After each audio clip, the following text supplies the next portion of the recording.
बेहतर सी बेहतर की तलाश करो, मिल जाए नदी तो समंदर की तलाश करो, टूट जाता है शीशा पत्थर की चोट से, टूट जाए पत्थर ऐसा शीशा ही तलाश करो। सो फाइनली आप सभी को जय हिंद। मेरे इस प्यारे यूट्यूब चैनल पे स्वागत है। तो लगातार देख रहे कि इस चैनल से जीके जीएस का सीरीज दिया जा रहा है जो सभी परीक्षाओं के लिए कतई जहर की सवाल है। ये आपको किस किस एग्ज़ाम के लिए बेनिफिट करेगा? तो Bihar police, Bihar SSC, railway, SSC, Bihar teacher, Bihar दरोगा जैसे एग्ज़ामों के लिए ये कतई जहर सवाल है। तो चलिए आपके समय की बर्बादी न करते हुए सवालों से हम शुरुआत करते हैं। सबसे पहला आपका सवाल कहता है कि रामकृष्ण मिशन की स्थापना कब हुआ था? तो रामकृष्ण मिशन की स्थापना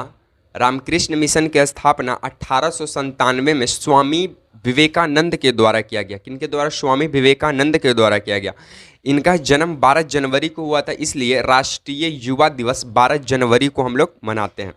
आर्य समाज की स्थापना किसने किया था? आर्य समाज की स्थापना 1875 में किया जाता है स्वामी दयानंद सरस्वती के द्वारा मुंबई के अंतर्गत। और आर्य समाज के जो संस्थापक हैं स्वामी दयानंद सरस्वती, इन्होंने एक प्रमुख नारा दिया था वेदों की ओर लौटो का नारा। उसके बाद प्रार्थना समाज की स्थापना 1867 में आत्माराम पांडुरंग के द्वारा किया जाता है।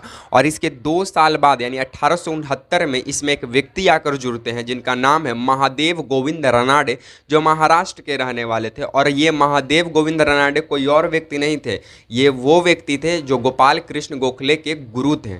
तो पूछेगा गांधी जी का राजनीतिक गुरु, तो गोपाल कृष्ण गोखले। लेकिन गोपाल कृष्ण गोखले के भी गुरु कौन थे? तो महादेव गोविंद रनाडे, जो जाकर प्रार्थना समाज में 1869 में जुड़े थे। उसके बाद फिर बोलता है कि पिछड़े वर्गों को उत्थान के लिए किस कार्यक्रम को चलाया गया था? तो पिछड़े वर्गों को उत्थान के लिए सत्यशोधक समाज की स्थापना किया जाता है। सत्यशोधक समाज की स्थापना ज्योतिबा फूले के द्वारा 1773 में किया जाता है। तो पूछेगा पिछड़े वर्गों के उत्थान के लिए किस समाज की स्थापना किया गया? तो पिछड़े वर्गों के उत्थान के लिए सत्यशोधक समाज की स्थापना होता है। और इसके संस्थापक है ज्योतिबा फूले, जो 1773 ईस्वी में करते हैं। और ज्योतिबा फूले का वाइफ का नाम क्या था? तो ज्योतिबा फूले का वाइफ का नाम था सावित्रीबाई फूले।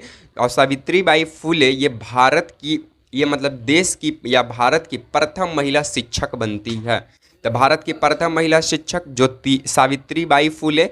वाइफ किनकी थी? तो ज्योतिबा फूले के। ज्योतिबा फूले कौन थे? तो सत्यशोधक समाज की स्थापना किए थे। कब किए थे? 1773 में किए थे। किस लिए किए थे? तो पिछड़े वर्गों के उत्थान के लिए किया गया था।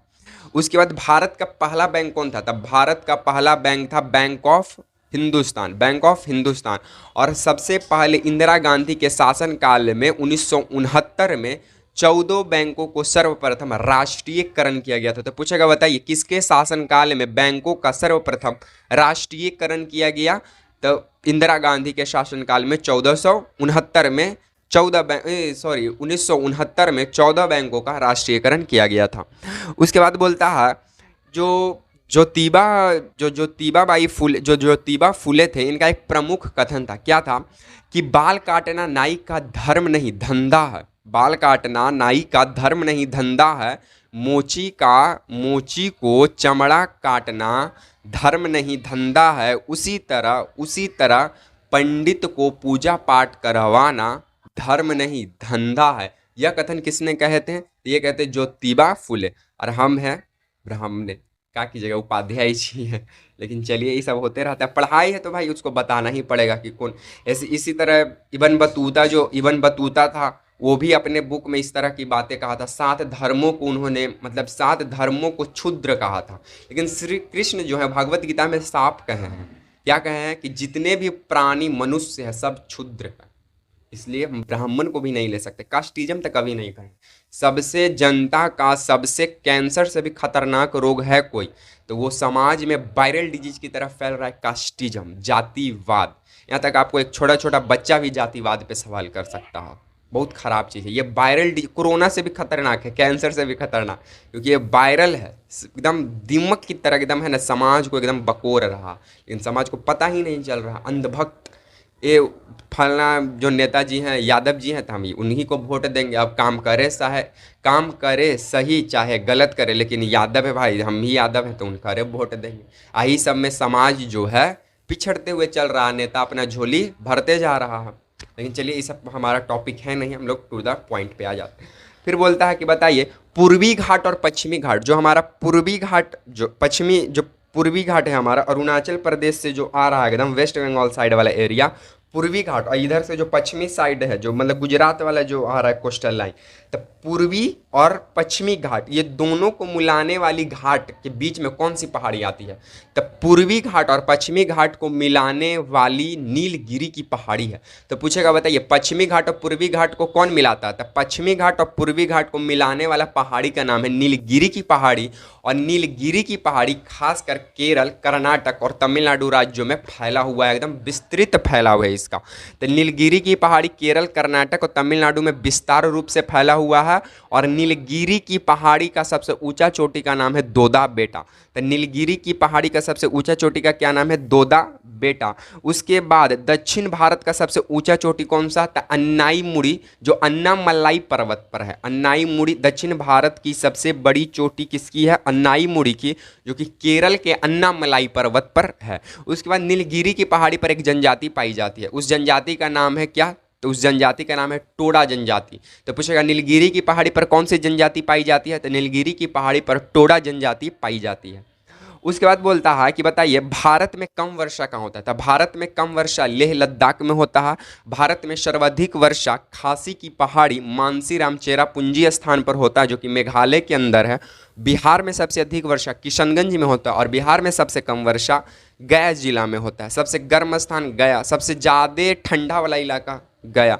कॉफ़ी का या चाय का उत्पादन बिहार के किस जिला में किया जाता है? तो किशनगंज में किया जाता है।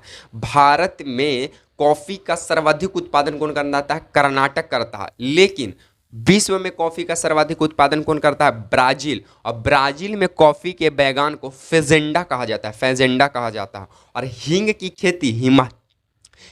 खेती हिमाचल प्रदेश में अपना होता है। चलिए आगे बढ़ जाते हैं। आगे बोलता है बताइए कि चीनी का रासायनिक सूत्र क्या है? तो चीनी का रासायनिक सूत्र है C12H11। और चीनी में सुक्रोज होता है। चीनी में क्या होता है? सुक्रोज होता है। तो केतारी में भी कुछ होगा, सुक्रोज होगा। चीनी में अगर सुक्रोज है तो केतारी में भी सुक्रोज होगा। और इसका जो पाचन है सुक्रेज, देखिए वो है सुक्रोज लेकिन एक है सुक्रेज। तो सुक्रोज को सुक्रेज नामक के एंजाइम पाचन करता है। तो ये दो भागों में टूट जाता है, एक ग्लूकोज और एक लैक्टोज। एक ग्लूकोज और एक फ्रक्टोज। ग्लूकोज का रासायनिक सूत्र हो जाएगा क्या? C6H2। ग्लूकोज का रासायनिक सूत्र क्या हो जाएगा? C6H12O6। और फ्रक्टोज का भी रासायनिक सूत्र क्या हो जाएगा? C6H12O6। और फ्रक्टोज जो है सबसे मीठी शर्करा मानी जाती है। और फल में जो मीठा लगता है फल, उसमें कौन सी शर्करा रहती है? तो फ्रक्टोज शर्करा। और दिमाग में गैलेक्टोज शुगर, टेबल पर सुक्रोज शुगर। पूछेगा टेबल शुगर कौन है? सुक्रोज है। दिमाग में गैलेक्टोज है, फल में फ्रक्टोज है, मीठा शुगर फ्रक्टोज है। उसके बाद केंद्रीय चीनी अनुसंधान केंद्र कहाँ है? तो केंद्रीय चीनी अनुसंधान केंद्र कानपुर में है। केंद्रीय चीनी अनुसंधान केंद्र कहाँ पे है? तो कानपुर में है। और नागपुर जो है नारंगी संतरा के लिए फेमस माना जाता है भैया। तो संतरा का सर्वाधिक उत्पादन नागपुर करता है।